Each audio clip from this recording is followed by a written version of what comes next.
Shannon is from Ringinning, a remote community in the top end. She has developed some complications during the last stage of her pregnancy. She's been placed on a care flight to Royal Darn Hospital, where she's undergone an emergency caesarean section. Shannon's auntie is accompanying her as an official escort.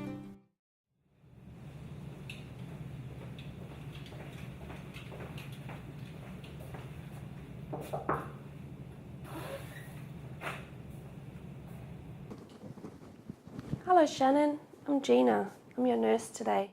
It is important to encourage a support person to be present whenever possible. This will help the client to be more relaxed and will assist in greater uptake of information by the client and support person.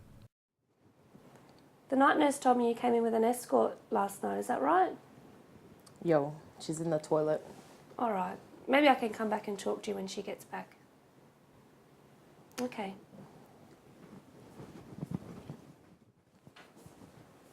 Hello again, Shannon. Hello, you must be Shannon's escort. No, I'm Auntie Mary. Hello, Mari. I'm Gina. I'm Shannon's nurse for today. 93% of all communication is non-verbal. Non-verbal communication includes our facial expressions, gestures, eye contact, posture and tone of voice. The ability to understand and use body language is a powerful tool that can help you connect with others, express what you really mean, and build better relationships. You guys mind if I sit down and we can talk? Yeah. Okay.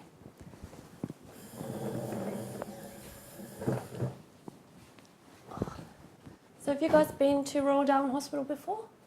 No. Alright, and has anyone shown you around the ward? No. Okay, so Shannon needs to stay in bed. She's not strong enough to get out yet, but maybe Mari today I can show you around where you can make a cup of tea, have a shower, do your washing, and then when Shannon's stronger and she can get out of bed, you can show her what I've shown you today. Yeah. When talking to clients who are English as second language speakers, you should tell them when you're changing the topic. This will assist them to keep up with the conversation. I'd like to talk to you about another thing, and that's how you can help in your role as the escort and to help Shannon be involved in her care. So your job's really important, and some of the things you can do to help while Shannon's still not strong enough is maybe you can help with bathing the baby, or if she wants a cup of tea, maybe you can help with that as well. And the other important thing is if Shannon doesn't subby what's going on, you can help her to speak up and let her know that it's okay for her to ask questions. Have you got any questions about that? No.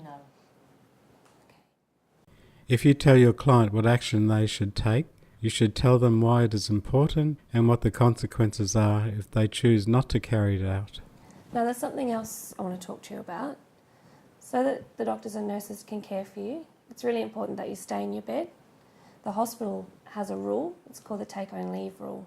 So if you leave your bed for more than 4 hours, another patient might come into this bed. And the other thing that can happen if you break this rule is your patient travel can get cancelled. So it means that for people that have done that, they've been stuck in Darwin, and we don't want that to happen to you or Mari or the baby. We want you to get strong while you're here and go home strong. Are there any questions? Okay.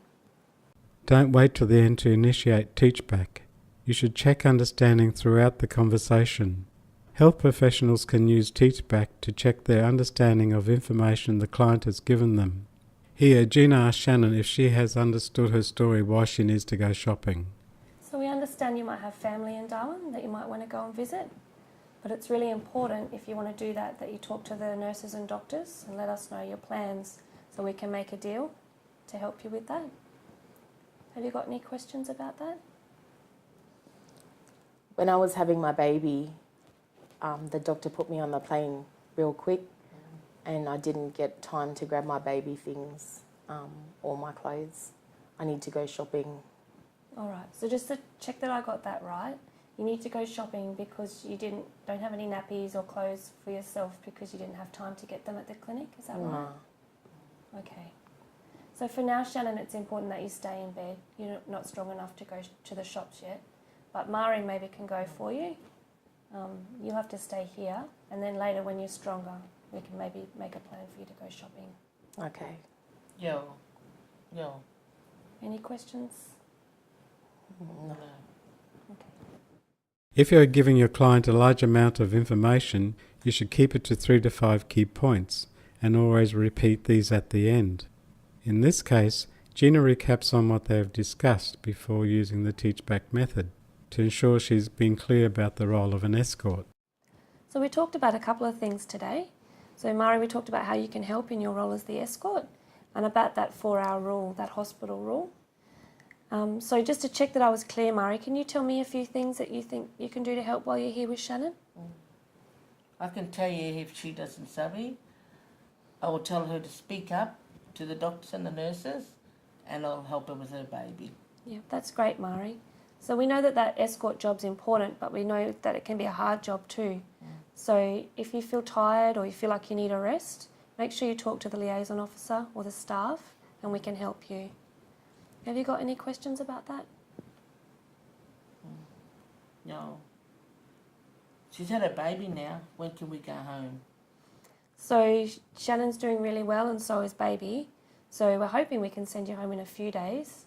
But because Shannon had that big operation and she's got that big cut there, we need to keep a close eye on that to make sure that it doesn't get infected and that we send her home strong. How long? So normally people that have that operation, they stay for 3 or 4 or 5 days, but that's if they don't have that infection. What's an infection? So an infection is where you've got that cut, sometimes the bad bugs can get in.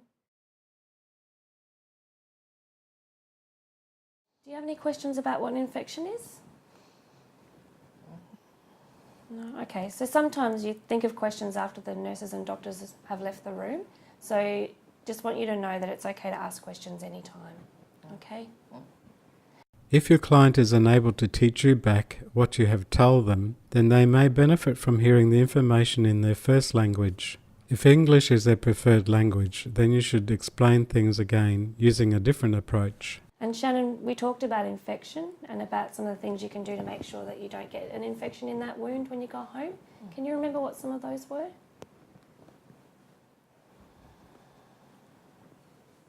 That's all right. You've had that big operation and you've had lots of information today, so it can be really hard to remember everything. But I was thinking maybe what we can do is I can organise for an interpreter to come in and we can talk about those things in your language. Might make it help. No, someone speak Yulno. All right, great. That sounds like a plan. So I'll go and ring the interpreter people now and I'll come back and let you know. So thank you for talking to me today and I'll be back in a minute, okay? Thank you.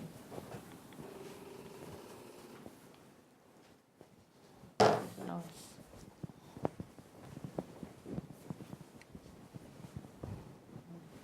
Nice.